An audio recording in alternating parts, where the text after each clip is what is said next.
Yes, that's right. We are back with another very special edition of 269 at 9. I am your host, Jeff Mader, joined as always with the Bajoran workers, Kevin and Ashley Millard, and new special co-host here tonight, Davan Skelhorn. We are without our captain, our admiral, if you will, Dave Mader. He is in paradise, and we're taking over another country. Yeah, he's taking over another country. He's the one organizing a coup, but that's neither here nor there because we're here to talk about Homefront. We're on the Homefront, and Dave is in paradise. Paradise Lost. He is planning a coup right now. He probably is. Yeah. Authorities. He's like, how do I get these people off corn? Don't they know it's not good for them? Dave's in paradise. We're just lost. We're just lost. But not to be confused with the TV show Lost. This is about Deep Space Nine, Davin. That's what we're here to talk about. And both these episodes are good. I wouldn't say, I don't know. I kind of watched both of them a couple times, and I kind of ended up being more keen on Homefront than the second episode. Even though the second episode has one of my favorite scenes in the series' history with O'Brien. Yeah. You know, there's almost nothing better than that performance, actually, probably in season 4 for me, than O'Brien as the Changeling. But as episodes overall, I kind of enjoyed Homefront more because I usually enjoy setup more than payoff, especially when the payoff is kind of like, oh, it was the Admiral all along. And we'll get to that. But yeah. So I guess we'll just go around here and kind of just give our first thoughts about, let's talk about Homefront obviously first, and we'll start with you, Davin. What do you have to say about this first episode? Do you love all the Odo having to go investigate his own people on Earth? What stands out for you in this episode? Really, what stands out for me in this episode is actually more the Cisco and the relationship with his father. Yes. And yeah, not so much the Odo stuff. There's better Odo with having conflict with his people and that sort of thing episodes than this one. Yes. It just kind of starts that way, and let's see. But you're right; it has more to do with Cisco and his dad and Jaco. And and that alligator, you just gotta wrestle him back up to the ceiling. That's right. You just got just like this episode, we have to wrestle. So yes, in this. Okay, so the whole thing about how Benjamin Cisco is concerned about his dad. He's overworking. This is common, I think, with a lot of people that have, an older parent or a grandfather that kind of won't slow down. And I feel like that's kind of what Homefront is kind of, kind of getting at. Bajoran workers, Ashley and Kevin Millard. Do you kind of get that sense like that's what this is kind of trying to tell us? Like, sometimes it is up to the kids to be like, hey, look, we gotta get that for you. And does that stand out for you in this episode? I suppose that's what they're driving at. What stands out more for me is I would never want to eat in a restaurant with such a chatty owner. Right. Yeah. That's a good point. Yeah, I don't really like his father character very much. Yeah. In most episodes, he just doesn't. He reminds me of my grandmother, who, whenever I would go to visit her, always had a list of things for me to do. Right. It would never just be a visit. Right. And his obsession with the restaurant kind of drives me nuts too. Well, both of you have worked in the restaurant industry. Does that stand out? As like this owner is just like, oh, I wouldn't want to work for this guy. I wouldn't want to dine there. And like, he's kind of pretentious in a lot of ways, like, especially with the whole Creole Cajun food thing. Like, everything with him is kind of like, this is the way I do it, and you're not going to tell me otherwise, is kind of his whole character. He's on the restaurant aspect. He is all over his customers when they're in there. Like, leave them alone and let them eat their food. And like, stop yelling through the restaurant, number one. And number two, he treats his chef like crap. Yes. Like utter garbage. Openly. He's very proud of it. I'm not a big fan of him either. I find him super annoying, not only in the over-the-topness when he's in the restaurant, but the constant whining. he is always complaining about something. Like, he's complaining about Cisco, how he doesn't see Cisco. Cisco's not there on vacation. He is there working. Like, of course he's at Starfleet headquarters the whole time. He's there working. Right, and he says that to him in like one of the opening scenes here, and he goes, "I don't care what you do when you're working, but when everyone's got to eat, and when you have to eat, you better get your butt to New Orleans." Yeah. That's 2 grubs in town. But you can't cook them. They're just gross when they go down and they don't squiggle. He is the perfect father for Cisco, though.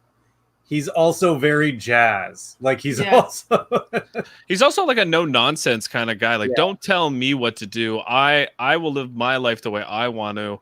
And Cisco has a lot of that in him as far as a character traits. Like, he's very stubborn as a captain. He acknowledges authority, but he wants to be the one in charge.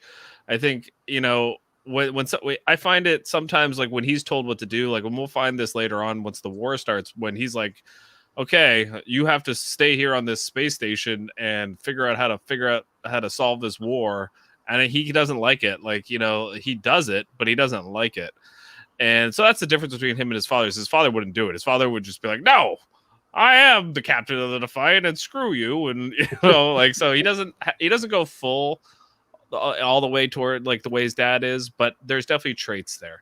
Davan, what do you make of the Jaco and the grandfather relationship, where he's like, he kind of says to Cisco in this episode, like, hey, like, did you tell him, like, we're gonna be in San Francisco, we're not going over there? He's like, it didn't come up.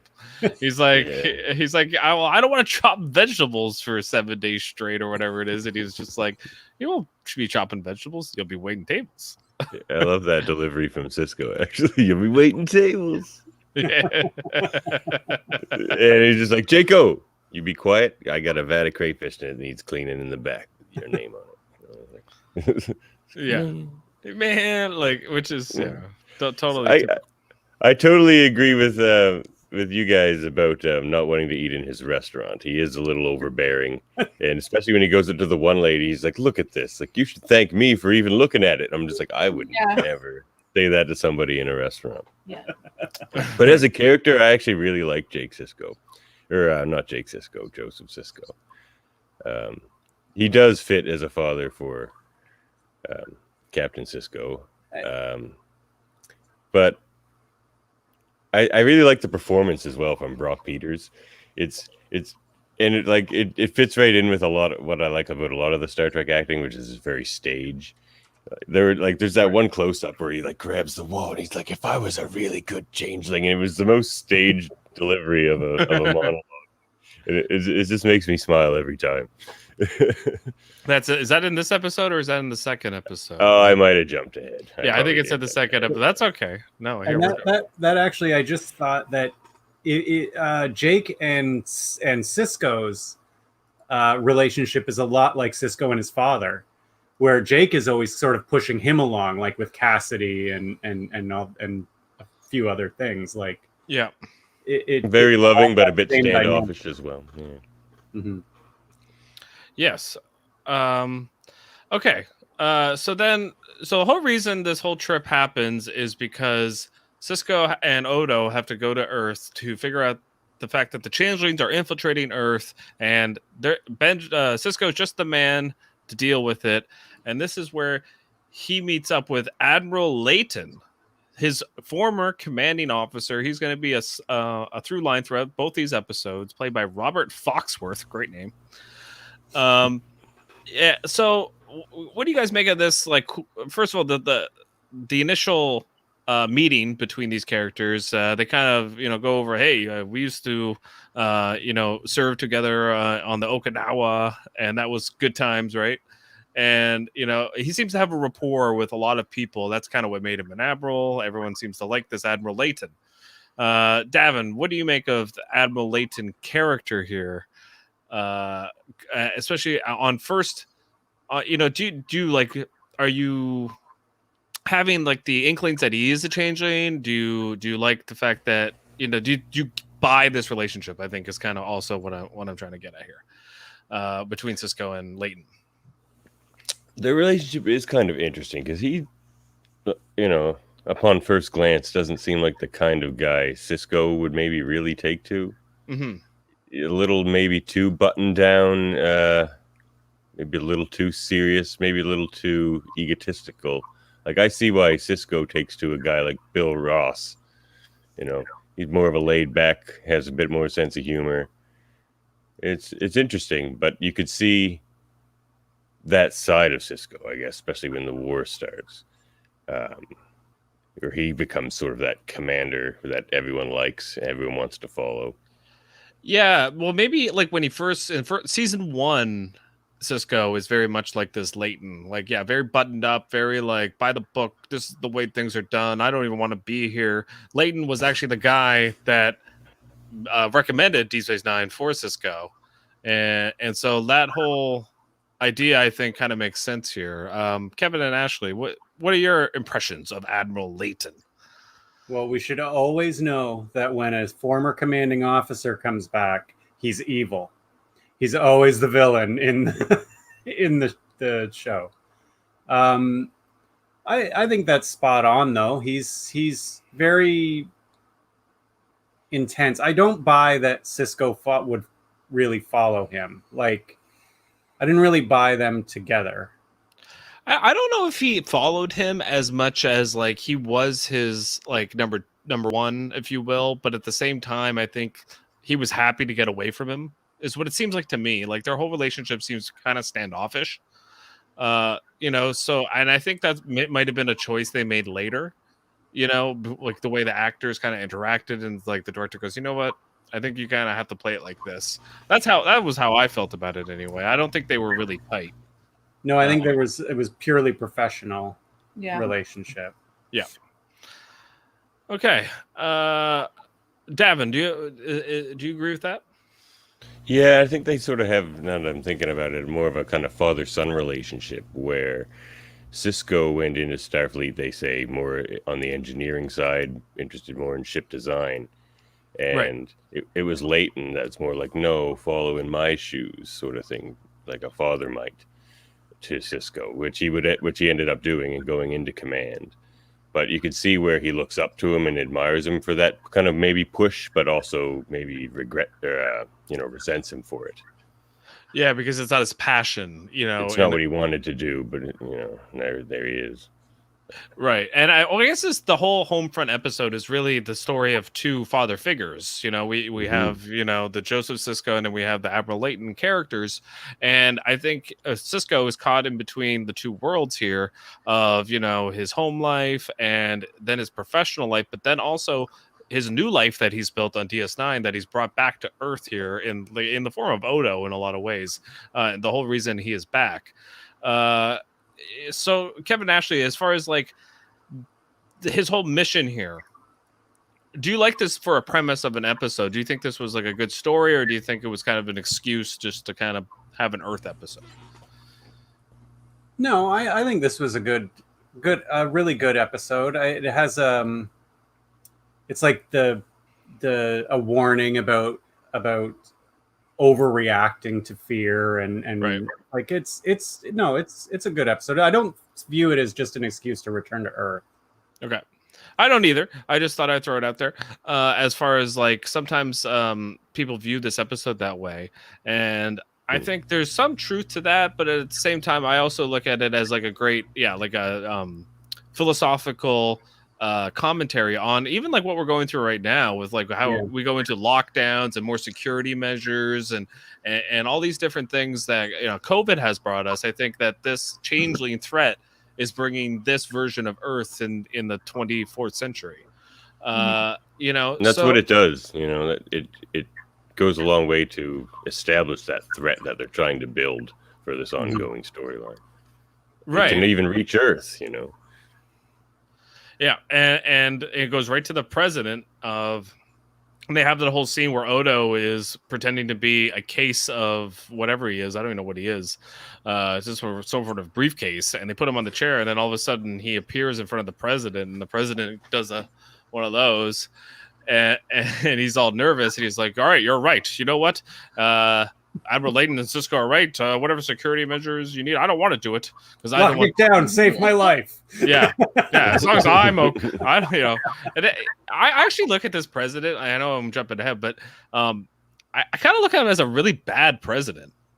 Like the whole comment he makes in the second episode where he was like, I almost didn't take this job, and today I wish I hadn't. And it's just like, that's not what a president's supposed to say. He seems like a career politician. I know what I should do, but the people aren't going to like it, so I'm not going to do that.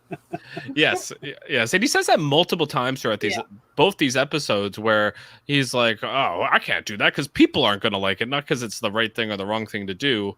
It's like it's a convincing army. I seem to have no choice but to accept your proposals." It's like not even like he's thinking. It's just like, oh, okay, yes. Everything is a political maneuver. Yeah.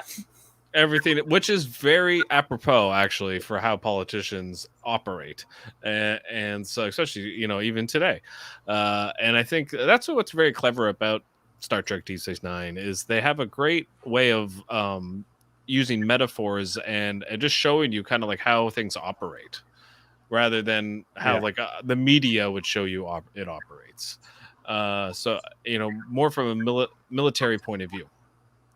Okay. Okay, so Davan, so they're going through all these security measures here, where we got the phaser sweeps and we have all the blood screenings. The blood screenings. What we also get Nog coming into the picture, and he's all about Red Squad.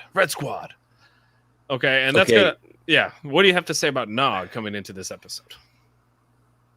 What I want to know is, how bad are elite cadets? Why are they always so bad? They suck. The elite cadets are the worst. They're either like crashing into each other and dying, or knocking out the power on Earth. Like, they're all confidence and no skill. Yeah. Yeah, really though. And Cisco's like, well, they didn't have anything like that when I was in the academy. It's just like, and I think again, they got to get rid of these elite cadets. They do. Like they're as bad as admirals. Get rid of all the admirals and elite cadets, and Starfleet will run pretty smooth. Yeah, it's true. That's true. It's very true. Because I love when he's like, it's Red Squad. It's the super secret cadet elite squad thing. And Cisco's like, never heard of it. They're not afraid of anything. He's just like, well, I assume they aren't. My favorite thing about Nog is Cisco's reaction to Nog. It's always like, oh, God, this kid again. Yeah. He literally sponsors him through everything, but hates him. He's like, you know what? You're Jake's friend, so I'm going to give you the benefit of the doubt. But if you weren't Jake's friend, I would totally tell you to buzz off. Does he try to shake his hand in this episode? I love when Nog's just like... Yeah, he goes at one point. He goes, "This means a lot to me," and Cisco just goes, "I can see that."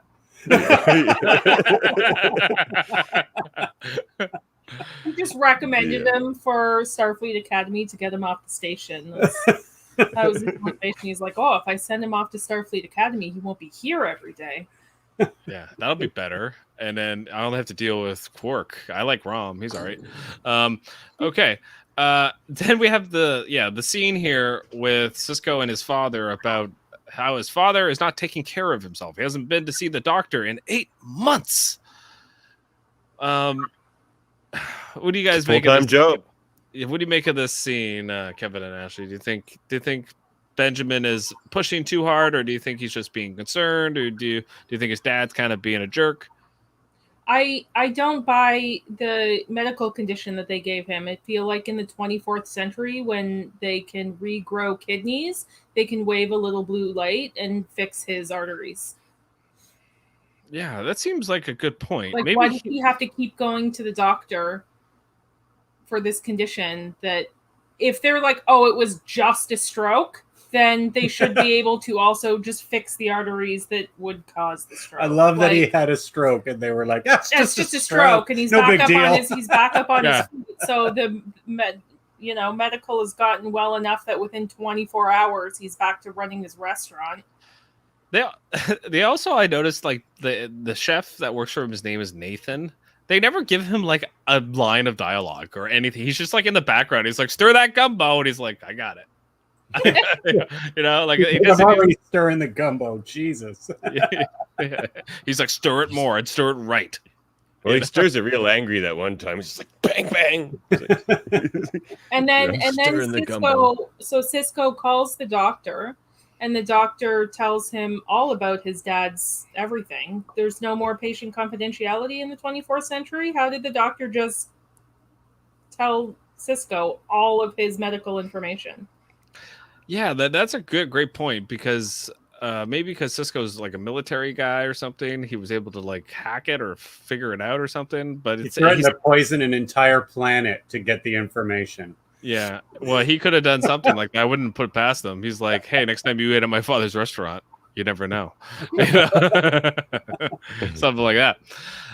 Okay. Dav, you have anything to say about that scene, or we kind of said it?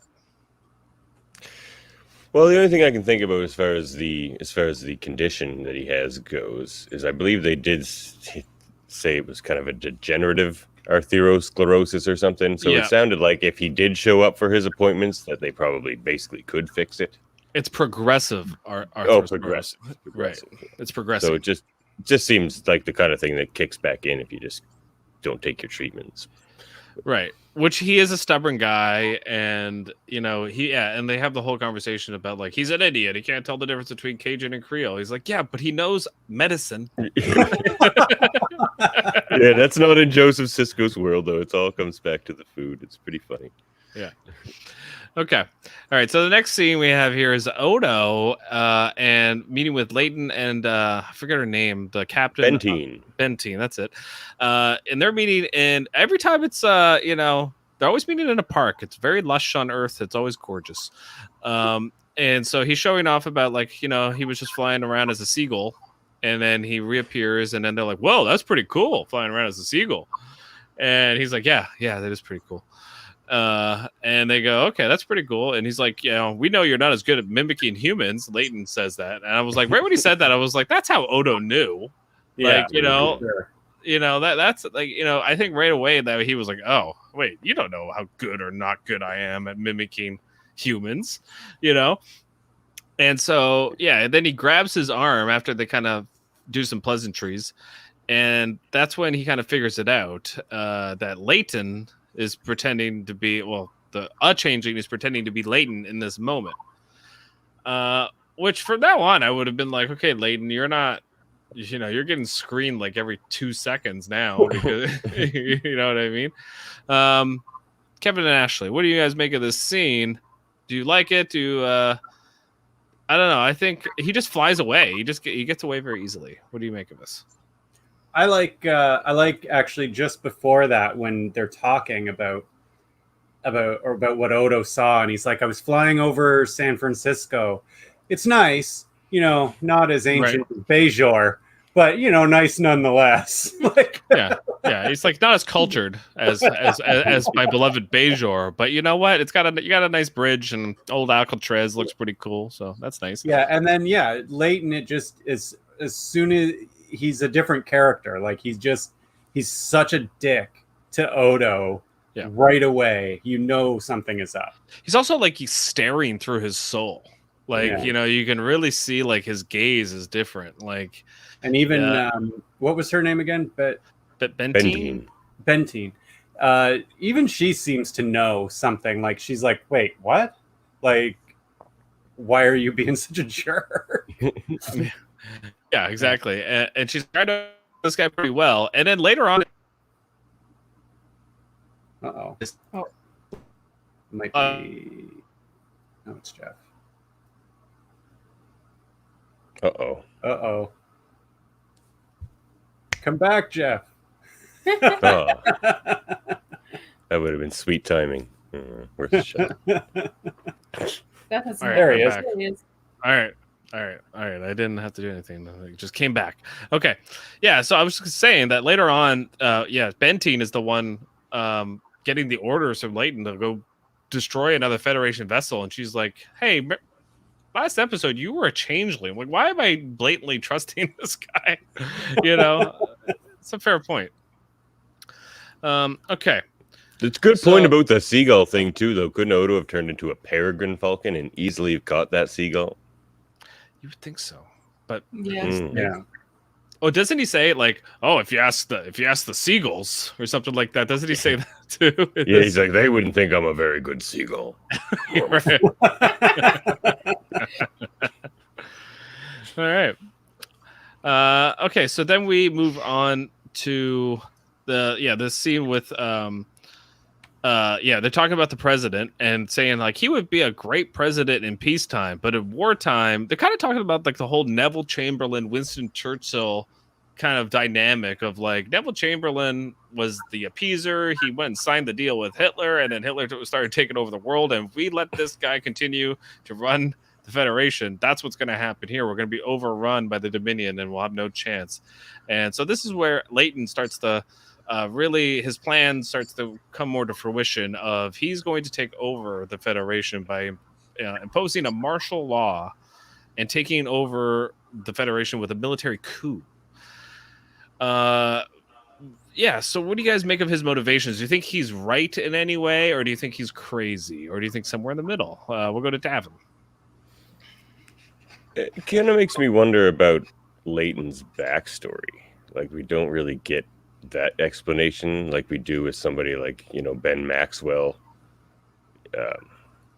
who had all that traumatic experience with the Cardassians killing his family. So when he kind of goes nuts and wants revenge, it kind of makes sense.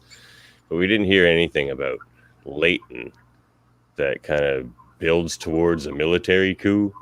They do bring up I heard. They do bring up the Borg quite a bit, though, and I wonder if maybe the threat of the Borg, that was the only other time they declared martial law on Earth. And then they also bring up the last World War, which is supposed to start right around now, right around the Bell riots, which will happen in like 2 years.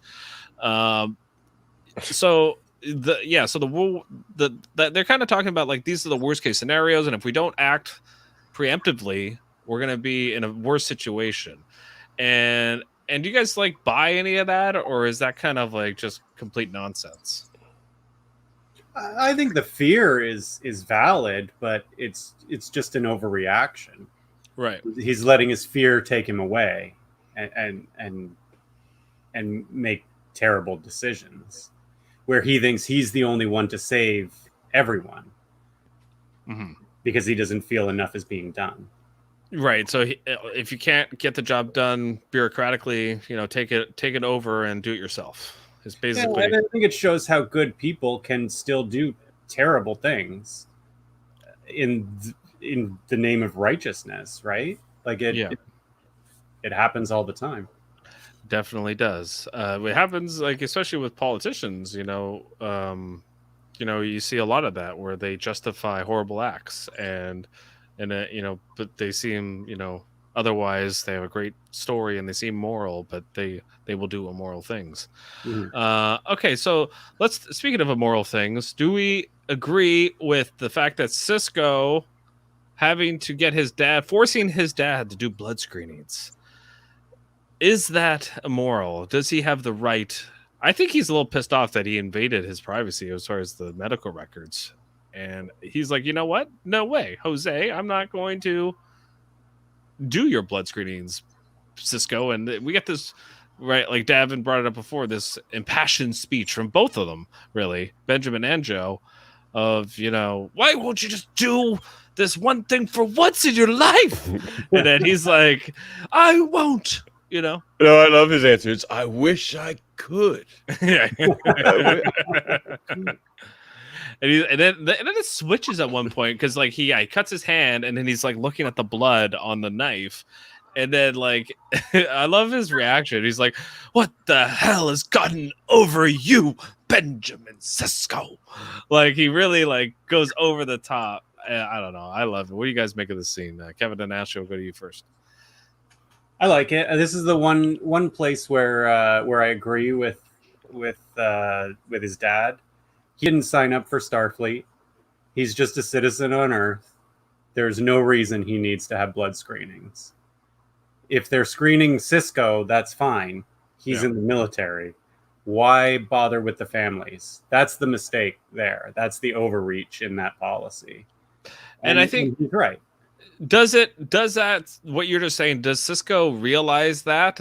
You know, No, I don't not think at all. so. I don't think he does, and I think he should, especially once the blood knife moment occurs. Mm-hmm. Davan, like, do you think that Cisco, like, at any way kind of learns his lesson here, or is it more like, you know what, I shouldn't be doing this to my dad, let alone all the other family members that are putting up with this? No, I don't think Cisco does think this is an overreach. Like he says to his father, he's like, I signed the orders myself. And I think he would if it were any threat but the changelings. I think Cisco's a bit shook by the changelings and what they can do, you know, especially after a eerie discussion with O'Brien. Right. I got a question for you, Jeff. How many Yes. changelings do you think are in this podcast right now? I think you're Jaemeel because because of the sunglasses. And look at the havoc we have wrought.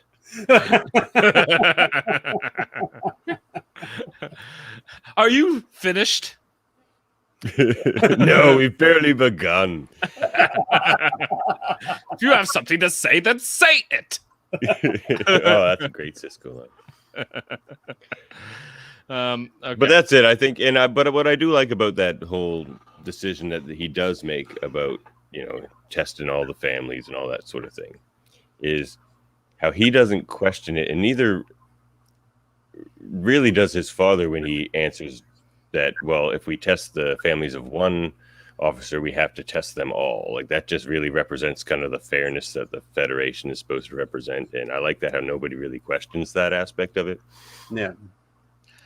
It's true. It's a good point. And like only as Joe does. And we also get to learn his middle name here. I don't know if we had before, but Lafayette is Benjamin Sisko's middle name. And you know, the middle name only comes out when your parent is mad at you. That's just the way it is. And then we get that whole moment where he's like holding like the bar. It's almost like he's in prison, and he's just like, if I was a shapeshifter, oh, the first thing I would do is make sure I bled, you know, you know, all this stuff. And I love it. And then he goes into a mild stroke. It's okay. He'll get over it. That he'll quickly get over. It's just a stroke. He's fine. It's a mild stroke. It's basically falling down into the 21st century. It's like a minor headache. Yeah. Okay. For a second there, you're just like, oh no, he's doubling down on this whole thing. Like, he's not faking this stroke, is he? No. That would make sense. He's like, I gotta go yell at Nathan some more about the gumbo. You know, so He's clutching his chest. Stir the gumbo. Well, he doesn't let his daughter visit because she doesn't put enough cayenne pepper in the gumbo, so he takes it pretty serious. She does it on purpose so that she doesn't have to work in the restaurant when she visits. yeah. That's actually probably true. I never thought of that. That's genius. So actually, in the next thing, I forgot about this, but Cisco does ask Odo here. Okay, what if my father is right? What if all these precautions are useless? Not that they're wrong, but are useless. And then Odo, I love his response. He's like, "Well, that doesn't mean you should just give up."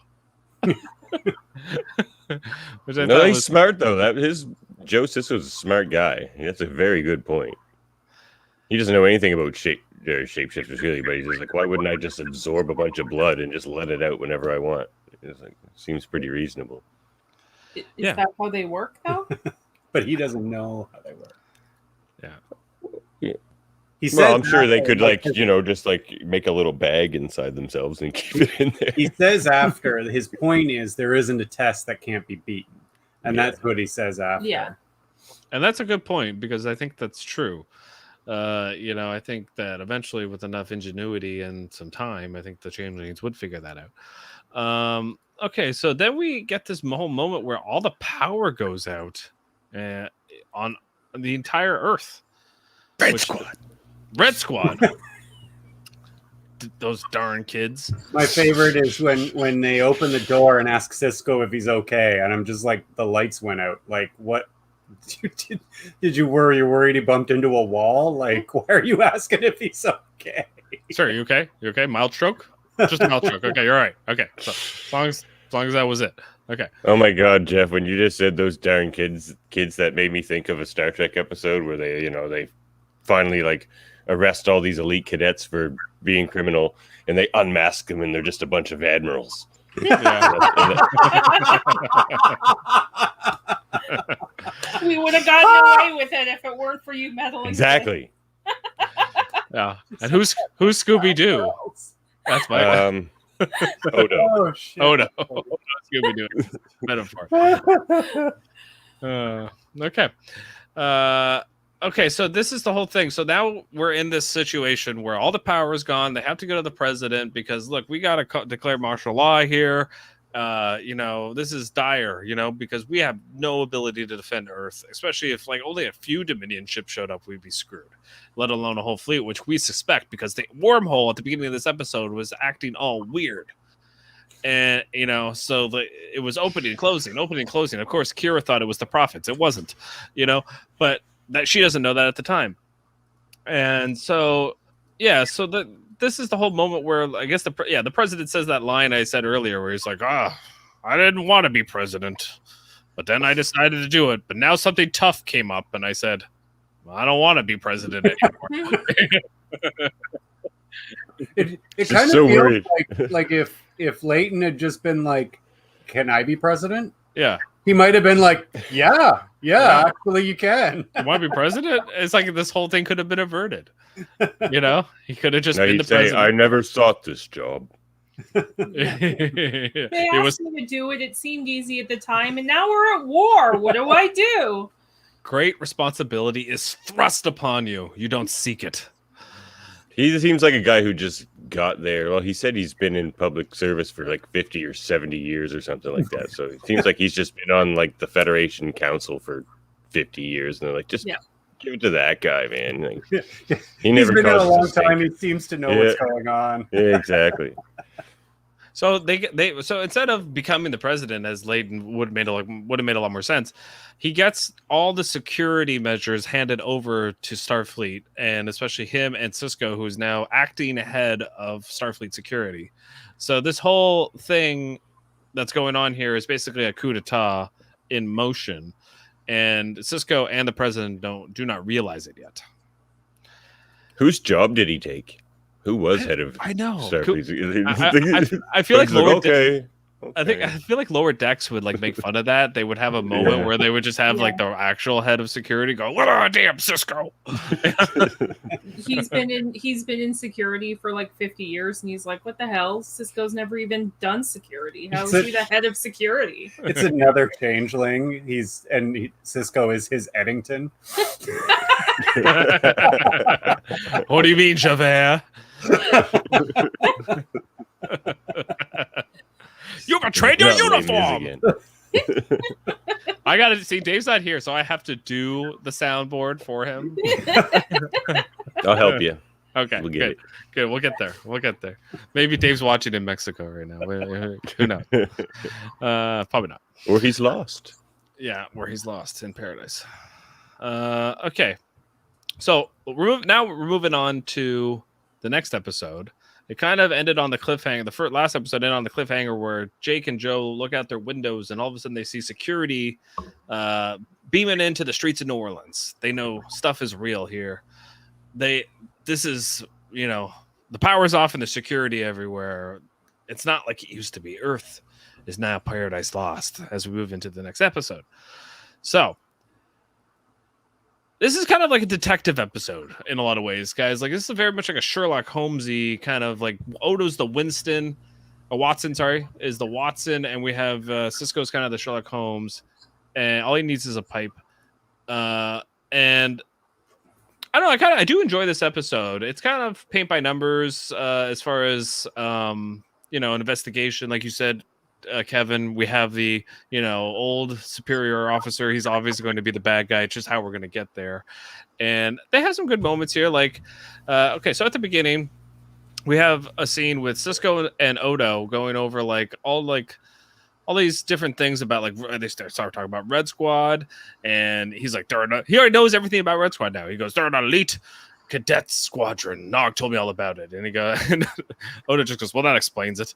And he goes, explains what? He goes, well, according to transporter logs, this Red Squad was beamed back to Starfleet Academy 26 minutes before the state of emergency was declared.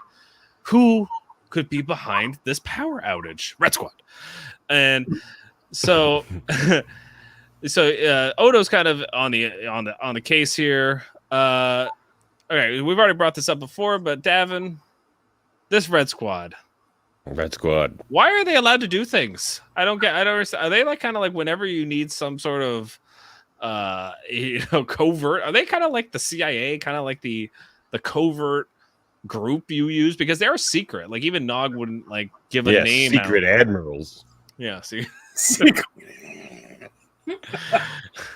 Star Trek Secret Admirals. I gotta love the scene where Cisco has to kind of dress down the Red Squad guy. Oh, you cadets did some sloppy work, some damn sloppy work. It's my favorite scene. It is my favorite scene of the two of them. Other than the O'Brien scene, that scene is the best. Those are some of my favorite performances from Cisco. Is when he like, even when he's with Nog and he's like, I believe you're under the mistaken impression that I'm asking you a favor. Yeah. That's important. Intense. Oh yeah. Yes, and he immediately surrenders. He's like, "Oh, okay, I respect you more than my stupid career." But it's actually really smart how they get the evidence. They're like, well, we need evidence or Enyo's not going to do anything. So he's like, well, who do we think is implicated? And they talked earlier about how like all of Leighton's people are just all the people he had on his ship before. Yeah. And that type of thing. So they call that like Bolian guy. And they're just like, look at this. There's a record of Red Squad on the whole record here.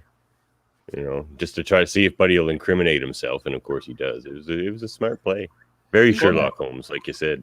Yeah, and they also make sure, like, he's like, is this a secure line? He's like, okay. He's like, it is on my end. He goes, like, why aren't you talking about secure lines, bud? Like, he comes back. He's like, I will incriminate myself, but as long as you kind of let me off the hook, I'll let you know what you want to know. Yeah, that's good. Oh.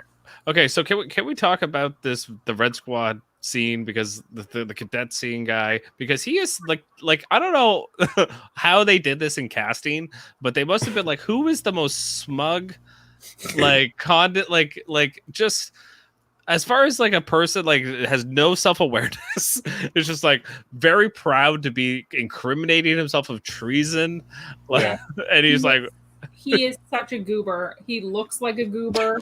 Like he's Tom Paris after Tom Paris, but somehow before Tom Paris. Tom Paris, but you know who he also reminds me of? Those other renegade elite cadets on the Venture, or not the Venture, the crap, I forget the name of the ship. The Red Squad. Valiant. The Valiant. Yeah, that's what I said. He reminds me of their leader. He was very smarmy and overconfident looking dude. For a second, I thought they were the same person. Yeah, it totally reminded me of him. He's a great man, but he has like no awareness. He was a great man. He was a great captain. He's like, no, he got us all killed. No, it totally wasn't. He's like, he might have been your friend, but he sucked as a captain. Which is a great point about like why the military operates the way it does, and like why they're not going to give like a captaincy or a general to somebody who's like 23 and is like a whiz kid. You need experience matters more than brains. Especially when it comes to real world situations. And the one thing about this scene that really stands out is like just how much this kid is like giving him all the information. Is giving him all the information, and he's saying like, here it is. And I'm so proud. He's so proud of like to tell him about like this planetary movements, and we went around this at this exact maneuver, and he's like, Cisco's, yeah, great, tell me more, keep it coming, like he has no, like, he's in a secret group, like remember this the episode of TNG where like they wouldn't budge to tell them about their maneuver that ended up killing somebody, like they were pretty smart enough to know like they shouldn't incriminate themselves. This kid, nothing. Yeah. But it is the head of Starfleet security now, and a captain. Like he they're cadets still. Right. They may be secretive, but if a high-ranking senior officer is dressing you down, you're gonna talk. Yeah, especially Cisco. He's very good at it. Yeah. He also didn't seem to think he's doing anything wrong. Like Yeah. he's been being ordered to do these things by higher ranking officers the whole time. And Yeah. that's why he's bragging about it. He's like, it was so good. He's like, we did Oh, it was so yeah, good. and that You watched the shooting lights go out. drone Oh, so thing. good. You should have been there, sir. Yeah, Cisco was giving just enough information that he was like, oh, he knows all about this. Yeah. That's a good point. Yeah, he was like, I know all about what you did. And he's like, really? You want me to tell you all about it? I'll tell you all about it. I mean, Yeah. that's exactly that. Now, why in his mind he thought that they had to knock out all the power on Earth? I would love to know how the cadets justified it in their minds, because they're not given the information about a coup or anything like that. Yeah. Yeah. Well, Cadets go knock out all the power on Earth. They're just, okay. But Yeah, when he's like, it was a beautiful sight. Like, oh my god. yeah. So Red Squad. So Red Squad. So I mean, Red every Squad. time they come up, they're just so inexperienced, so awful. You're just like cringing. You're just like, oh god, is this what I was like when I was 18? Probably. Yeah. Okay. I guess all I have to say about that, as Forrest Gump would say. Okay. Let's move on to the Cisco and Odo scene where they start breaking down everything that the cadet kid told them. And he's like, okay, what's going on here? It seems like the changelings, if they really wanted to do all these things, they could have, but they weren't. They weren't the people behind this. It seems like it was more likely to be higher ups in Starfleet. And Odo agrees, and they start figuring out kind of what's going on with who's infiltrating the Federation. Okay, so let's move on to this whole scene with the president, where they show up, and they said like, okay, there's been a plot to overthrow the government, and so like, President, you need to help us, and he's kind of like, again, sit on his hands type of president. It's like, I didn't want this job anyway. Yeah. He's like accusing like high ups in Starfleet, like, look, this is what's happening. This is what the evidence is showing, and the president's like, you need better than that. You need more evidence. You need concrete evidence. And he's like, I don't care about anything you say until you get concrete evidence. Basically, right? He says it's the most outlandish thing that he could have come to with him, which often is the case with conspiracy theories. It's like, that's so crazy, it can't be true. Oh wait, it is. Sometimes that occurs within governments and within organizations, and that's, I think they came to him too early here. I really think they should have done a little bit more due diligence of trying to figure out exactly who was infiltrating the Federation here. Davan, what do you make of those assertions? Yeah, I mean, I agree. It's all very what if. I mean, the wormhole's acting weird. That's worrying. Right. But it's all just circumstantial stuff like that. I find it interesting that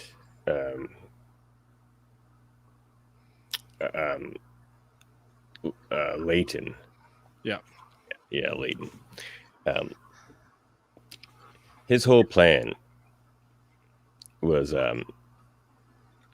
based on all this circumstantial evidence. So I don't know how he expected to kind of pull the wool over Ben's eyes, which I find strange. Or if he expected Ben to go along with him. It doesn't seem like he knew Cisco very well. He's like, you're my favorite second officer or first officer ever. And it's just like, you don't seem to know him very well. Yeah, he does say that later on. He says, because Ben asked him how he expected him to get away with it, and he said, well, I thought you would join me. Like, I thought you would see the light, basically. Right, and then Cisco kind of throws his ultimatum at the president. He goes, look, get his troops to stand down, and if he does that, then I'll just, I'll resign.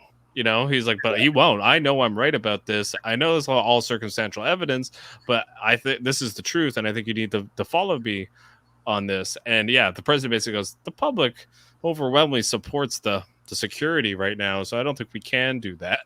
That's a good so we're point. gonna see what's He right. was in a hard spot there.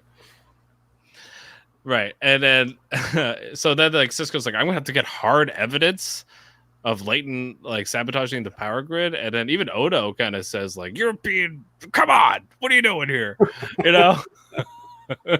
This president, I think also they kind of make some remarks too about him, like he's not even from Earth. He doesn't care about it the same way that we care about it and stuff. And I just don't think that's true. I just think it's the type of personality he has. He is like, I do agree that he is like a good peacetime president, but yeah, now some real world stuff is coming down, and coups are trying to occur here, and I don't think he's prepared for it. Well, it's funny though, the thing about Leighton as well, with his sentiment about, the Federation being too soft and that kind of thing. Where I was saying earlier, we don't really get the build up to where that is, but kind of thinking about it now, that's a lingering sentiment you see in the Federation that we've seen in other episodes, like in like Enterprise, it's Terra Prime, or in that really not so great DS9 episode where Worf is on Risa and the guy's all doing his speeches about how soft the Federation is and all that stuff.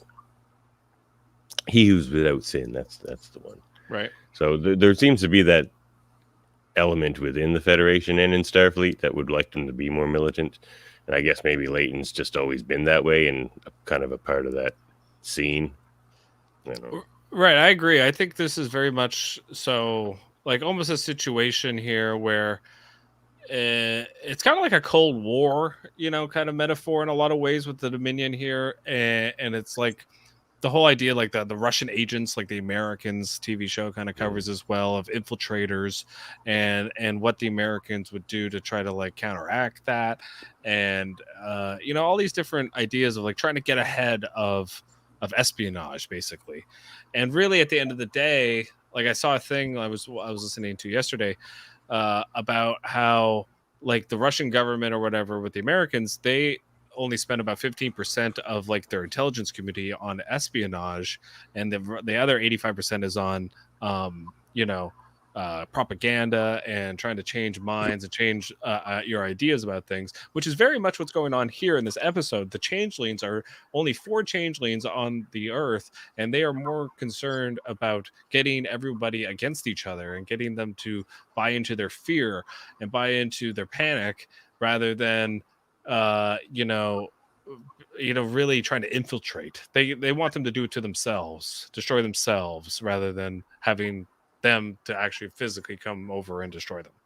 But the changelings only did one thing. They only bombed that conference in Antwerp. That's they didn't right. do anything else. They didn't have pretended to be Leighton, but yeah, to Odo. That was just kind of a fuck you to Odo. Yeah, what's the changeling's angle in this episode? Well, because was he when he was O'Brien? Is he helping Cisco? Is that his way of telling him it's actually not us? There's 4 of us here, and if we wanted chaos, it would be a lot worse, sort of thing. Is he trying to tell Cisco to go, arrest your admiral, sort of thing? Like, I don't get what their angle was, really. I think their angle with Cisco there was basically like, we can mess with you more, but we're not. But I don't think that's true. I think they're doing. They don't want to be the ones overtly messing with them, because that would unite people against a common threat. What they really want is the internal structures of the Earth to combat each other, like division. For real. Yeah, division, which makes a lot of sense. That's how intelligence organizations work. So I think that's what this episode is trying to tell us. Speaking of that scene, let's get to that scene. Okay, this is probably one of my favorite scenes in the show's history. Just how all of a sudden O'Brien is on Earth, and he goes and he sits beside Cisco, and he immediately asks him, like, he goes, "Chief, how'd you get here?" He's like, "It looks so good." And he's like, you got a lot on your mind, I bet," he says. And he goes, "How's your father?" He goes, "There's no way the Defiant could get here this soon." And he goes, "I didn't say I came on the Defiant." And then, like, they kind of have this great repertoire back and forth about like, yeah, do you think like, you know, all these blood screenings and phaser sweeps and all these things are going to stop us? No, come on, we're smarter than you. We're, you know, we can change into anyone whenever we want. We're you know, we are a lot smarter than you solids, you know, even though you guys are smart, you know. I don't know, like, what do you guys make of this conversation? Like, Davan, like, what stands out for you with this just whole back and forth? When he said he didn't say he took the Defiant, he should have said, I was a transporter chief of some renown. I've been here. That's a good point. But I love that scene just like you do, Jeff. Yeah. You can tell Cole Meany's really enjoying it. He gets to ham it up a bit. Yeah, it's a fantastic scene. It's just kind of, like you say, it's just the changelings through Cisco just fomenting more uncertainty. You know? Yeah, it might be one of my favorite scenes in all of Star Trek. Yeah, it's like, why would he want him to know the numbers of changelings? That seems like giving Cisco some information he can use, but they don't care. He's just like, there's 4 of us here. Let that spin in your brain for a while. Like, yeah. And I think that's the thing that is the most scary. I mean, for me, I compare this very much so to like what I was saying before about like the Russians that could all of a sudden speak perfect American English and they infiltrate like these intelligence organizations, and then it's just like, all right, you didn't even see me coming, you know. And the fact that you're so concerned and so worried about my presence here is what is making everything crumble around you. And that I mean, that's a great metaphor for what actually occurs, you know, between countries. And here it's just between species. And yeah, it's all about fear and panic in a lot of ways. Kevin and Ashley, with this scene, like, I mean, yeah, like Cole Meany's performance here to me is like, I wish they had given him more of this throughout the show, like more. Like they always make the changeling like Bashir or they make it Martok, but I wish they'd done this a couple more times. Or do you think it should stand alone and this is it? This is all we should have got for it. I think there's always a risk in doing more. This was so good. Mm-hmm. Would he been like, because if it's a changeling that is posing as O'Brien, he would just act as O'Brien. But in this episode, there's no pretense. He's like, I look like O'Brien, but I am not O'Brien right away. Yeah, like because he's smiling. O'Brien never smiles. Yeah, it's showing the arrogance of the changelings, that they think that they're so much better than the humans and they're going to win this war. And so he doesn't care about telling them how many of them there are on Earth, and just walking right up to him and with no pretense of who he is, and then just leaving. Like, yeah, they just think that they're going to get away with everything they want to get away with. And even when Cisco stands up, he's like, "Don't. Yeah, you're just going to cut our conversation short." The one thing I think is actually an interesting point to put out here is like he keeps talking about like, you know, we don't fear you the way you fear us, and there's never like a back from Cisco where it's like you should fear us. It's never like that. It's always like, oh shit, like you're right, like we should fear you. But I don't buy that anyway, because what we've learned about the changelings is they live in constant fear of something, constant fear from their historical, you know, interactions with them. Right, and also like their whole existence is to go live on this planet, hidden away from everything, just to make sure they can't be messed with again, because in their history they were forced into exile, basically. Mm-hmm. Right. Okay. Yeah, they're all, we're gonna play mind games with you, but you can't play mind games with us, and we've seen that's not true either. They kind of play mind games with the female changeling and stuff later. So. Mm-hmm. They do. You can get to you can break them. You can get to the founders a little bit. Yeah.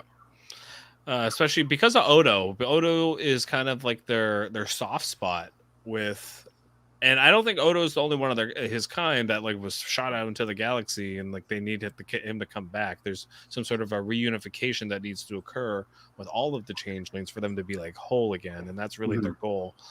Except for Laws, that guy was a jerk. Oh, fuck that guy. I need to bring him back. Yeah, the worst. Okay, so then we get this scene between Cisco and Joe, where they end up talking about Neffy Beaumont. He had a crush.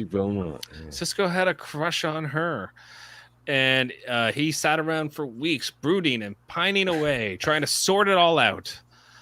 And then his old man had to sit him down one day and had to give him some advice. And he said, "There comes a time in every man's life when you must stop thinking and start doing." And the next day you finally went over, he says, to young Neffy's house and asked her, and she turned him down. But at least he wasn't brooding anymore.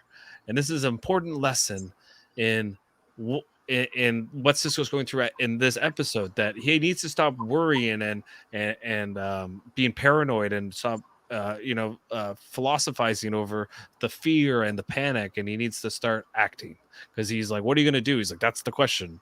What am I going to do? And so, Kevin and Ashley, we'll go to you. Did you come around on Joe Cisco in this scene? Did you? I still don't really like him, but in this scene, he's fine. He's right in this scene, in that he's saying, you got it. You know what you're going to do. You got to just, what you have to do. Stop worrying about the consequences. Just go do it. So good dad, bad restaurant guy. Yeah. That's how I see him, yeah. Yeah. Okay.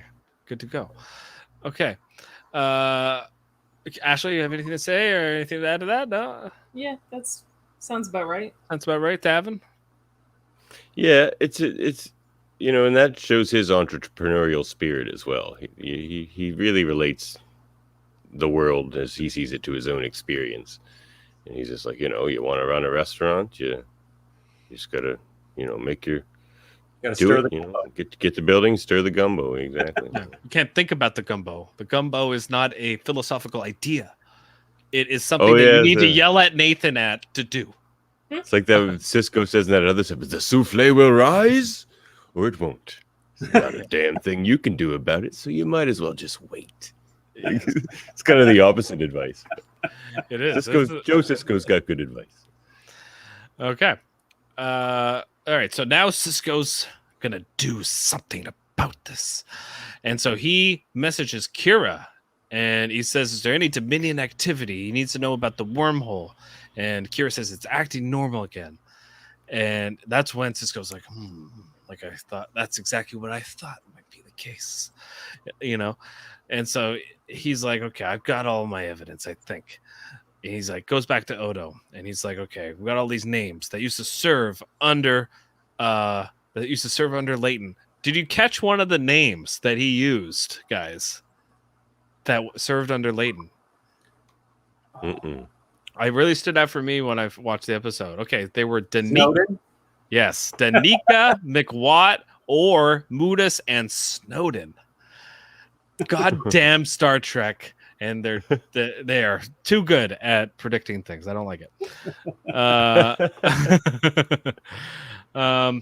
Yeah. So he says when he was Leighton's XO, and he served under him, all these people were in key positions here on Earth. So he reassigned them, especially when he got control after the president signed over to him all the control, and he noticed that. Take a look at these dates. It's all going to happen on the 13th, and on the 14th is the president's speech. And he's like, oh, okay, that's a little weird that he assigned all of these people. It's kind of like it's very much what you would do in a coup. It's a red flag. Their system should have set off a warning or something, just with all that kind of congregation of former officers, Which right, probably does after this episode. They probably let's put in some. Well, this is kind of what happens too. Like when somebody wins like the presidency in America, like they're like, okay, my buddy's going to be the Secretary of State, my brother's going to be the Attorney General, this other guy that I paid me this money is going to be the Secretary of Defense. But they still have to go get through approval and get approved by Congress. Whereas here, because it's martial law, that's not the case. Yeah. So I think this is kind of what's going on here, is that he needed to have the martial law occur so he could get away with all these appointments. Yeah, he could reassign anybody at will. No approval process at all. Exactly. Okay. So then we have a So scene. what's your plan? Like fortify Earth and just like wait for the 10,000 starships to show up and take Earth back? I don't know. Yeah, it seems like his main problem is with the president himself. It does seem like it. And it's Yeah. like, well, why don't you just like convince the people that this guy sucks? And I kind of always go back to my head like the president's Neville Chamberlain, and he thinks they need Winston Churchill, but they're not at war yet, So the people have no stomach for it. So the people are going to be like, no, like we're living good, and we're not really worried about the Dominion. They haven't attacked anywhere. The war is not even really, in the knowledge, in the thought process of anybody that's in the Federation, because there have been no attacks, there have been no declaration of wars. As far as they know, the Dominion are this weird alien race that's from the Gamma Quadrant, which is on the other side of the wormhole. I also feel like it would only take 2 or 3 meetings to convince this guy to just step down. He didn't want the job anyway. Yeah, well, he did. He wanted the job. He didn't want the job when the job got tough. Yeah. All he had to do was make the job tougher. It seems like, and then he would have been like, okay, you know what? I don't like this, and which is kind of what he's doing, but he's taking it too far. Go ahead. And well, I was just gonna kind of pose a question. Given the information that the president would have of the founders in the Dominion at that time, would you, in his position, buy the threat, the imminent threat? Like, would you buy their motive? Like, from the president's, perspective, you could be thinking, well, we've been warring with the Romulans, cold warring with them forever, and those are our enemies, and the Borg, and those are enemies. Like, why would this random, like you say, from the Gamma Quadrant, random group of people from the Gamma Quadrant go to such trouble to attack Earth and to attack? But there's no pushback from this president. Like even in the beginning, in the first episode, he's just like, well, that's a lot of good evidence. I guess you're right. He's not a very good, like, hard decision president. He's more like ceremonies, kissing babies, and waving at the crowd. Like that seems to be the type of. You also have to remember that this was the first time Earth had been attacked in 100 years. Did they say something like that? Like, yeah. I know it seems like to us, it seems like only 27 people. I mean, but considering that's the first attack since the whales. Since the whales. The first attack in 100 years. I mean, this is a like a 9/11 type event, and there was a lot of overreaction over that too, right? Sure. So yes, and that makes sense. Like, yeah, there's and this is pre 9/11, this episode, and maybe again it has a lot of foreshadowing going on here about like what can go wrong when a military tries to overstep its response to something that's not quite here yet. You guys got a live podcast, the real Bell riots, when they get here in a couple of years? Oh yeah. We're not in one of the districts. Right. I was gonna say save me a seat till you brought up the districts. I'll wave to you guys from the other side of the fence. It's like Hunger Games a little bit. Which kind of makes sense. Okay. So then we get the whole scene here where Leighton gets them to test Cisco in front of everybody to see if he's a shapeshifter. And they pull out the phasers and they look at him very angrily. And the president's like, whoa, my God. All right, what do you got to do? All right, do it. And so they do the test. And then all of a sudden, yeah, he's a shapeshifter. And so they put him in the brig. And that's when we get the... No. We'll never know what we We'll get. never know. Let's guess what he was gonna say. All right, I'm back. All right. Good. We were about to fill in the blanks for you. All right, good. You're not back. He sounded kind of Borgy there for a minute. He's been assimilated. Okay, There, now I've been he's assimilated. Okay, I'm back, I think. Okay, so I bring up the word bond, and I think everything starts Like they're like, you cannot talk about James Bond. The new movie's coming out this Friday, you know. But we get this whole moment where it's like, well, let me guess, it's going to be the day before the president's speech. He's like, the president's got to be making his speech. I will be making that speech. And let me tell you how and who's going to be in charge. And it is kind of like, it's a good scene, but it's a little too on the nose, don't you think? Like, I don't know, Kevin and Ashley, what do you guys make of this scene? I like it. I like Cisco's demeanor through this. Like he's like quietly annoyed. He's not really that angry, but confident too. Like he's like, well, I'm gonna get out of this, obviously. That's his whole demeanor. Like I love how did you fake the test? Does it really matter? He's like, I guess not. Like no, he's like, it doesn't matter. No. It would be nice to know for future, but yeah. yeah. And so, like Cisco, the whole time, I just feel like Cisco's like, this is quite the inconvenience, but I'm gonna get out of this. Yeah, it's almost like he's like, this is so stupid that I'm not even going to get angry about it because it's so dumb, And most like coups kind of are. I mean, you need a lot of things to go your way to successfully pull off a coup, and I don't think he had thought about all the dotted lines and how to connect them. He just accepts that all of these people are going to be loyal to him and not to necessarily a cause, which I think is a mistake. So we got Odo busting in, doing some Vulcan nerve pinches. Where did he learn that? I don't know, but he comes in and saves the day for Cisco. And so this is where we find out the Defiant is on its way to Earth. Because Odo went and contacted him. He's been like he's kind of like the Watson here. He's kind of like doing all the super secret things for the Sherlock Holmes and making sure things get done. He's the grease man, and which is no pun intended to Odo, but ooze man. He's the ooze man. Yes, the ooze man cometh. They call him the grease man. They should call him the grease man. So this is where we find out the Defiant's on this way, but first Cisco has got to settle a score. He's got to get a phaser. We never see Cisco with a phaser very often. That's one thing I noticed in this episode. I was like, he's holding a phaser for a very long time. He never really holds a phaser. So he busts got a mean right hook. Doesn't need it. Yeah, that's true. He's not Picard. Where's Dave when you need him? I'm not Picard. Not Picard. Okay, so he walks into Leighton's office. He goes, you planning on using that? He gets the fellow officer. I hope not, but I will have to ask for your resignation. And he rips off his comm badge.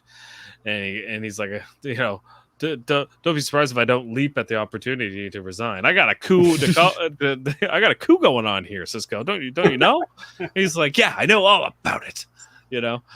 I have to ask for your resignation. No thanks. Yeah, I'm not going to resign. I also outrank you. You resign first? Yeah.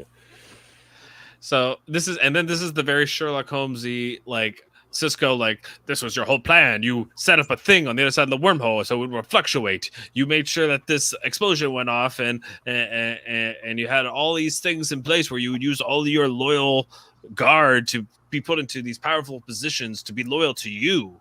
And he's like, this is ridiculous. Like, this isn't going to work, is basically what he's saying. He kind of, to me, I feel like he's just looking at him as like, you're dumb. Like, I can't believe plan.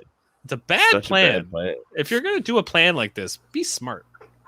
I think he's just disappointed more than anything. Which is what I appreciate so much about Cisco is, like, in the way Avery Brooks plays him, is he's always like real about it. He's always like, this is dumb, or like, Nog. It's like, yeah, okay.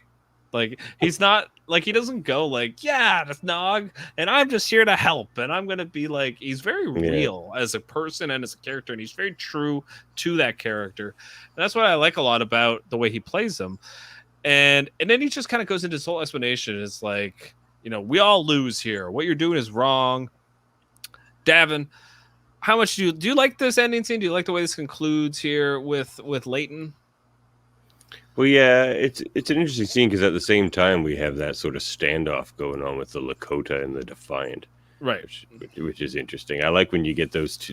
We've seen a few situations like that. You get the two Starfleet ships. You don't know who's on which side. They have to decide if they're gonna go with the tactical situation or, they're trusting Starfleet and that sort of thing. Like when Worf's is like, well, we can't basically shoot again because if we shoot again, we'll destroy them. If they shoot us, we're gonna be in trouble. Like, those little standoffs are fun.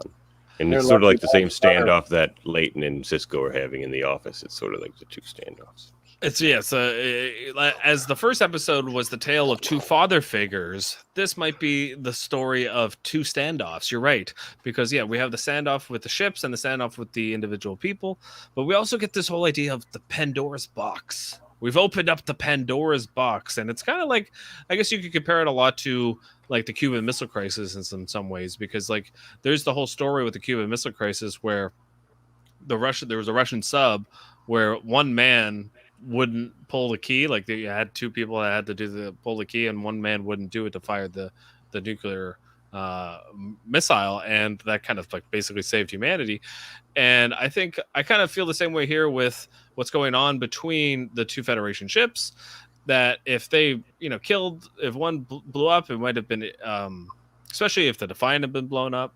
I think that would have been, you're not coming back from that. None of those people that were involved in that coup could ever really serve again. I don't know if they did. They never really follow up on this.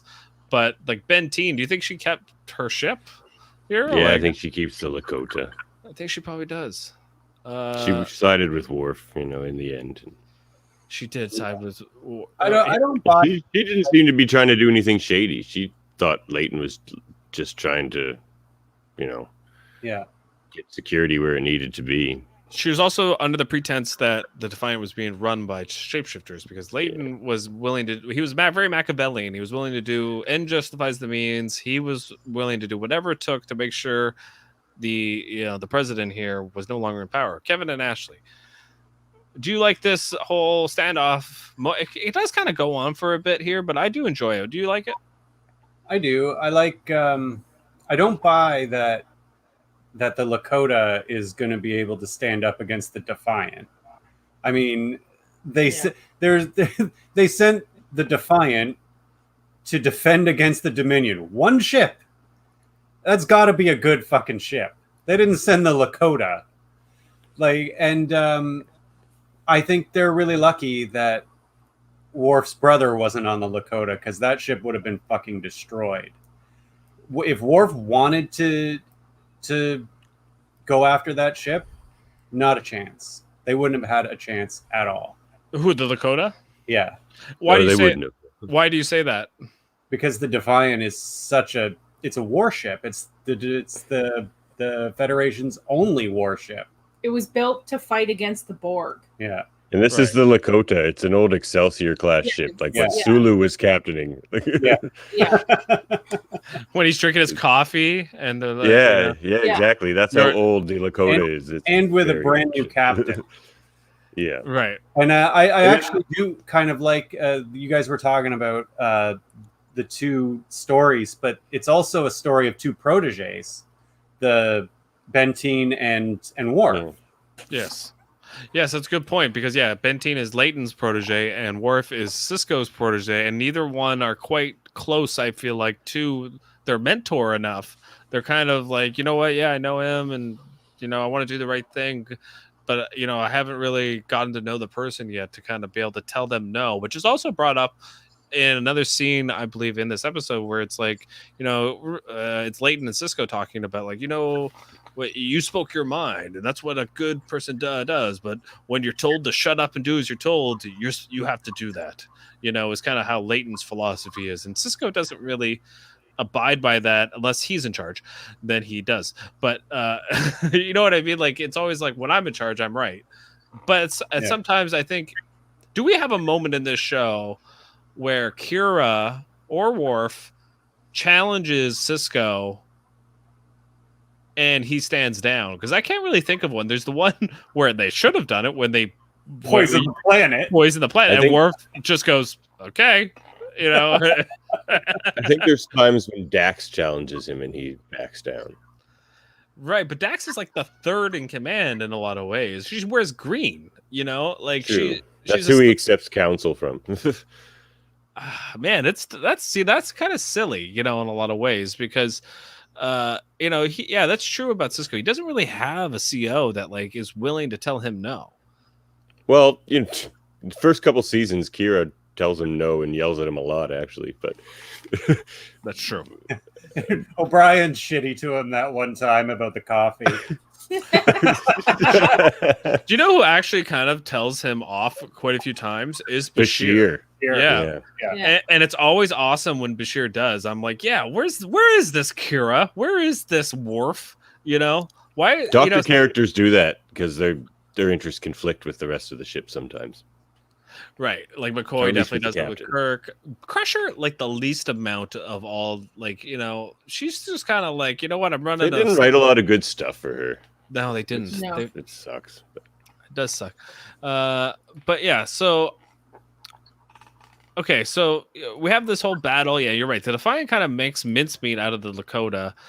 Apparently, like 26 people were killed on the Lakota and like 2 people on the Defiant. Yeah. I wanted to mention that just because, like, anytime any higher up in command in Starfleet makes a mistake, like at least 30 people die. Like, you got to be more careful with these decisions, Leighton. But like nothing, you know, normally there would have been a funeral for some of these people, or there would have been something like acknowledgement. But it's just like, well, that sucks. Okay, see, Leighton, you suck, you know. And you know, he literally like raises the phaser after they learned that, and he goes, "That was a mistake, Ben. Talking to your ship from my office. Now the security knows you're here." It's like, dude, like you're literally delusional. Like, what is wrong with you?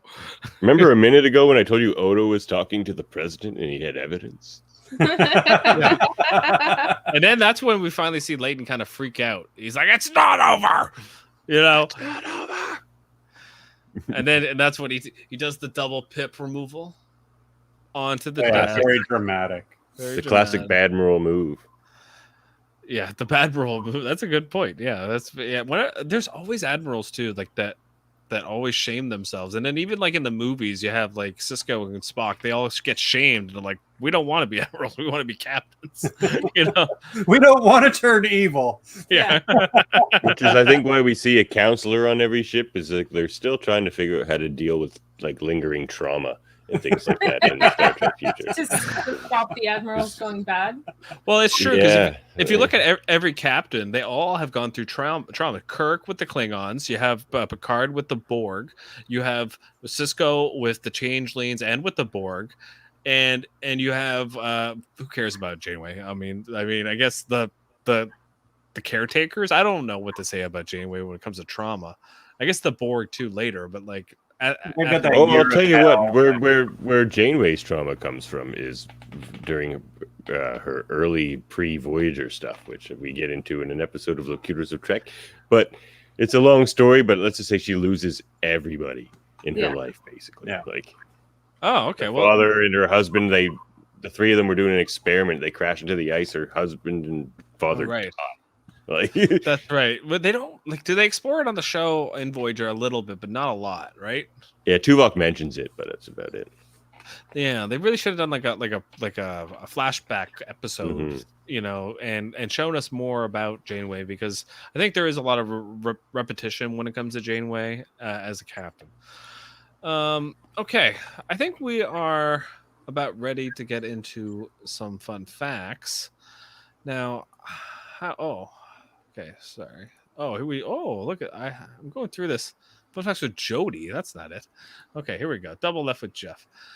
I found it. This is I'm not used to this. I'm not the Dave Mader producer extraordinaire back here. You know, but I am double F with Jeff, and I'm ready to get into this. Are you ready to get into some double F with Jeff Davin? This is your first here on Tuesdays Night at 9ish. Can't wait. I'm on the edge of my seat. You can't see, but I'm on the very edge. Very edge? Okay, you're ready to go. Okay, number 1. All right. Cisco notes the names of some of the officers whom he served with on the USS Okinawa were Daniqua, McWatt, Snowden, Orr, and Mudis. All of these names are characters in Joseph Heller's book, Catch-22. I should have known that because, look. He has a signed copy. I got it right here. So Was it signed? No, but it has I'm only half right. it has a nice picture. Handsome. Handsome. Okay. In the scene at Quarks with O'Brien, we didn't even mention this, where O'Brien and Bashir are fresh dressed from the holosuite as RAF pilots. The references are to cabbage crates coming over the briny, and Pragged his kite are from the Monty Python's The Banter sketch. I didn't know that. Oh, okay. Okay, so we also have here Brock Peters, who plays Joseph Sisko, previously played Admiral Cartwright in The Voyage Home, previously mentioned by Ashley, and The Undiscovered Country. So that's He's the most racist admiral of all time. So he's played an admiral. Yeah, he's done it. He's played an admiral. He knows all about what it's like to be an admiral.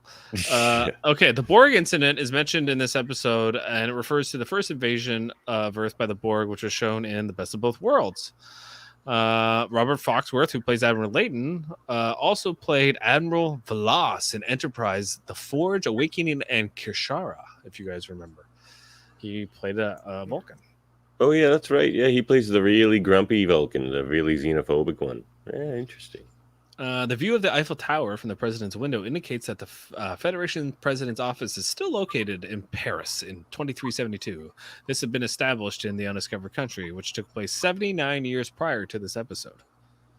Seems like a long time. And there's a guy that looks just like Joseph Sisko that was an admiral 79 years ago. I'd buy it. Okay. I feel like he might be a changeling.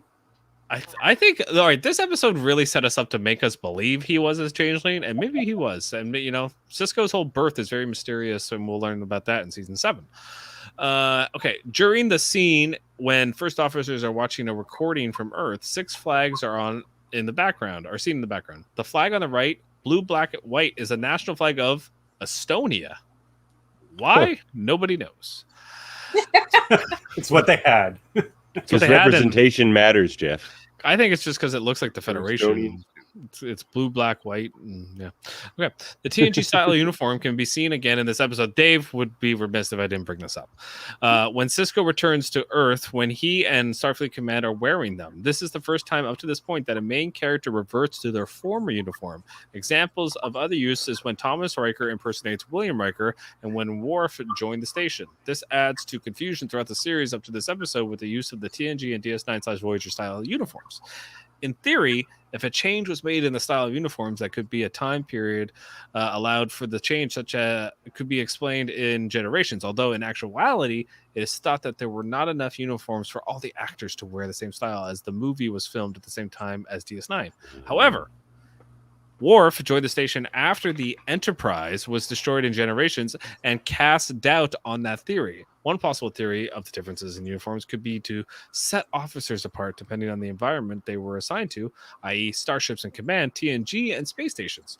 However, it is possible to concede that by the time Voyager was launched, the complete changeover to the DS9 Voyager style uniforms was complete. Another change in style uniforms would be the Cadet Uniforms. In TNG, their uniforms were very similar to the DS9 Voyager, being black and red, and in this episode, we see the uniforms being gray and red. Oh, that was a long fun fact, but Dave would okay. Another fun fact Dave would want me to read. Actor Robert Foxworth, who played Admiral Leighton, had previously played a similar character on, guess what? Babylon 5. Babylon 5 reference? He's not even here? Not even here. General Haig in 2 episodes, and his decision to accept a part on DS9 did not sit well with Babylon 5 creator J. Michael Straczynski. As a result, the character of General Haig was killed off and written out of Babylon 5 after Foxworth's appearance on DS9. You betrayed Babylon 5! You betrayed your uniform! In the Lurker's Guide to Babylon 5, the extremely detailed reference guide to the Babylon 5 series and universe, Straczynski stated explicitly, quote, "We had booked Foxworth long in advance. Later, out of the blue, a representative for the actor said that by accident, he'd been double booked on Babylon 5 and DS9 for the same period, ... And even though we had prior claim, because the other was a 2-parter, more money, they went for that. at the last minute, he bailed to do a DS9 episode playing essentially the same character, despite our having first dibs. So I killed off the character. End quote. Classic Straczynski. Oh, that's Straczynski. All right. Speaking of Admiral Leighton, Robert Foxworth auditioned for the role of Goran Agar in Hippocratic Oath. Okay. This marks the second science fiction series in which Brock Peters, who played Joe Cisco, has played the main character's father. He also voiced Darth Vader in the National Public Radio adaptation of the Star Wars trilogy. I did not know that. Guys, 47 references. Think Dave would be Love it. proud? Okay. Oh yeah, we'll have to bring it next time. Yeah, to let him know Let what him he know. missed. Yeah. Oh no, I'll tell him. He can watch this back on the plane or whatever. He can download the episode. First exterior shot of Starfleet headquarters has a rapid transit tube in the foreground. One section of the tube has the number 47 written on the side. We also have in this episode, while watching the playback of the video at 2:57, Worf says, "Computer begin replay time at time index 5911. 5 times 9 equals 45 plus 1 plus 1 equals 47." That's some numerology for you right there. I don't know if you know how numbers How work. numbers work. Okay. That was for Homefront. Now we have to get through. I wish he was here for that one. Yeah, So he would have loved that one. He would have loved that one. Yeah, that would have been right up his alley. Okay, so now for Paradise Lost. Okay, so this episode was originally supposed to be the opening episode of the fourth season, with Homefront being the finale of the third season. So it does kind of feel like that. It does feel like like an opener and a closer. Captain Benteen commands the USS Lakota. These names allude to the Little Bighorn War of 1876, where Captain Frederick Benteen was one of the United States cavalry commanders who fought against the Lakota Sioux, an American Indian nation. Wow. There you go. Played by the actress who played who? I don't know who.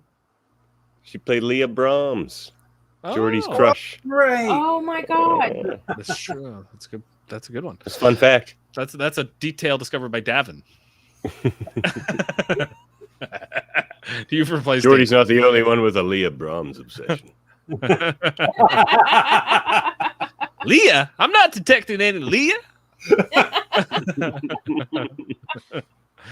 Okay, although it is almost impossible to make them out, outside Starfleet Command are a number of statues of famous starships, including the Enterprise from the original series, and these were also used for the Galoob toys. I didn't know that. Okay. Captain Cisco interviews Cadet Shepard from Red Squad, then later finds out from Nog that Red Squad had been, quote, sent away on a super secret mission, end quote. In the season 6 episode Valiant, we find out exactly what that mission was.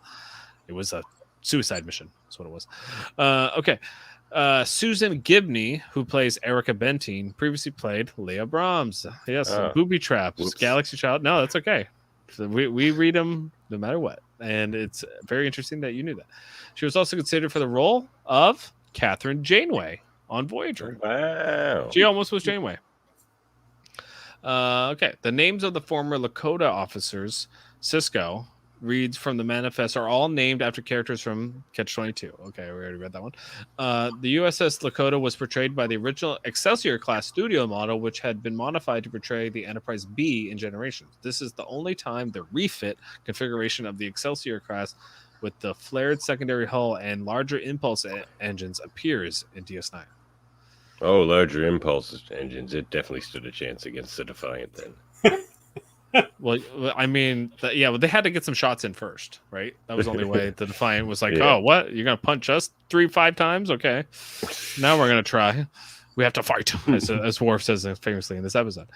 We fight. Okay, it shares the title with the 17th century English poem by John Milton describing man's fall away from God's grace in Judeo-Christian theology. The poem has also been quoted in other Star Trek, the original series productions, most notably Space Seed. Excluding the recap from Homefront and Kira seen in ops through Cisco's desktop monitor, this is the 3rd out of 4 DS9 episodes that do not have any scenes set on the station. The other 3 are Past Tense 1 and 2, as before mentioned, the Bell Riots, and Children of Time. Yeah, that's the episode where Dax falls in love with a guy for no reason.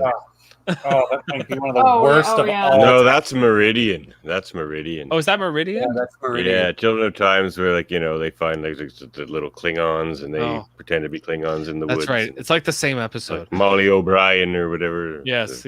Oh, you're a Molly O'Brien? Oh, Yeah. I know a Molly Oh. O'Brien back home. I'm a Dax too. I'm like Dax number 47 since you. So. Yeah, 47. Speaking of 47 references, thank you, Devin, for that segue. Cisco shows Odo. Total accident. It's the number that was in your head. Cisco shows Odo orders from Cadet Training Squadron 47. The transmission code is 4747-23. That was a great pause. We also have another 47 reference. Red Squadron returned from their mission at 19 and 47 hours. For another 47 reference. They've packed them in these episodes. In the exterior establishing shot of Starfleet Command, some kind of mag tube transportation system can be seen in the foreground. According to the numbers on the outside of it, it is the junction of sections 47 and 46. Okay. Okay, and finally here on Double F and Jeff. When Odo rescues Cisco, he uses what appears to be a Vulcan nerve pinch. The reasons the producers had him do this was simple. We ran out of money for the morphs.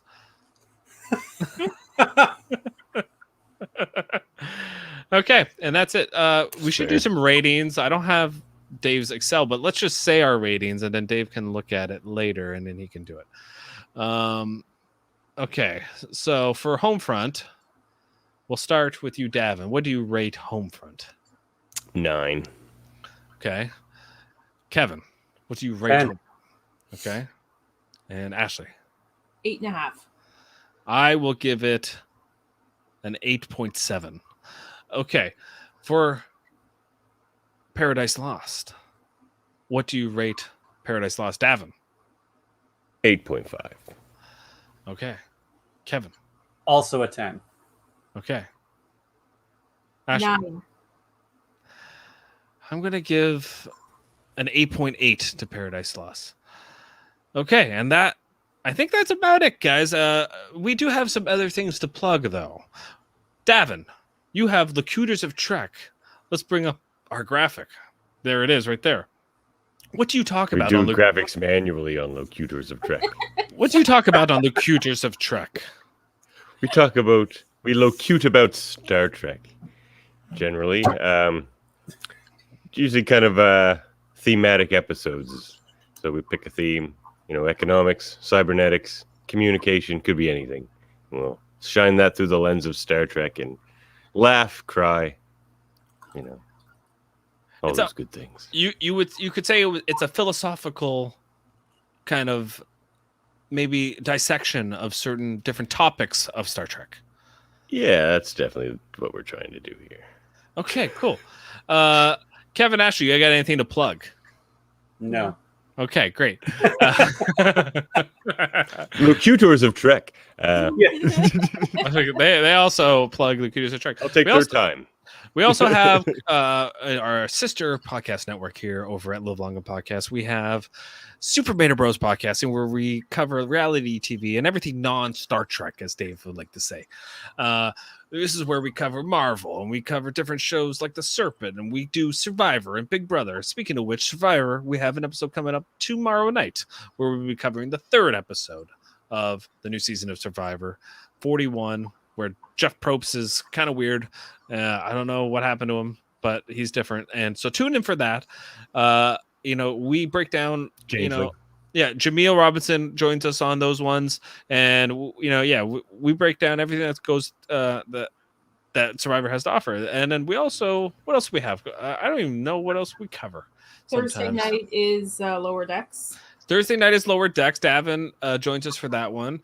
Kevin Ashley sometimes come on to that one as well. Where we break down. I think we're on episode 9. I think we only have 2 left, Davin. I am excretus of Borg. You are They've been getting really good. Like those episodes, Yeah. I've been getting, like, especially the last episode. I gave it a 10. Laughed so hard in the last episode. Yeah, it was that so fun. great. Like I gave it a 10. I've only given 2 episodes a 10 for lower decks, but those 2 are especially last week's episode was fantastic. And then I think that's about it, because right now Big Brother's over. So if you guys want to go watch any of our Big Brother content, you can do so. It's all up there on our Facebook pages, and yeah, I think that's about it. I think that's all we need to plug here until Debates. Trivial Debates. Once a month we do a Trivial Debate show. It is a basically a host asks 6 questions to 3 different panelists, and they come and argue for what they think is the correct answer, and then someone arbitrarily wins. It's where the points don't matter. It's a little bit like Whose Line Is It Anyway? I got the belt. Come at me. Yeah, Davin's got the belt. He's ready to go. He's probably going to be the next host. Although Dave, I think, also wants to be the next host. I don't know what's going on there. And I think is that it? Or Ashley, you got another one? Monday nights is TED Treks. Monday night is TED Treks. Well, Your check's in the mail. that has been on hiatus because my dad has been traveling and Dave's traveling, and so they they will can't wait. do TED Treks without Ted. Yeah, there needs to be TED Trek needs to be there. I think you guys only have a few episodes left, but you guys will figure out what to TED Trek about next, I'm sure. Okay, and I think that's all. Next week on D6 9 at 9ish, we are covering Crossfire. It's all about First Minister Shakar. He visits the station despite a threat of assassination, and he falls in love with Kira, because that's what happens whenever a new man comes onto the station. Kira falls in love with him, and it's, I don't know, I don't like Shakar, but we have to get through these episodes sometimes where it's just like, it's like 10 10 10 6 10 10, and this is one of those 6s, but sometimes you never know. but sometimes the podcast is usually on these lesser episodes are usually the best podcasts, because we just get to have free reign of what we don't like. And so join us next week here on D699ish. That is it for all of us. For Jeff, not Prostmater, for Davan, not a Changeling, Skelhorn, and for the Bajoran workers, Ashley and Kevin Millard, I say live long and podcast.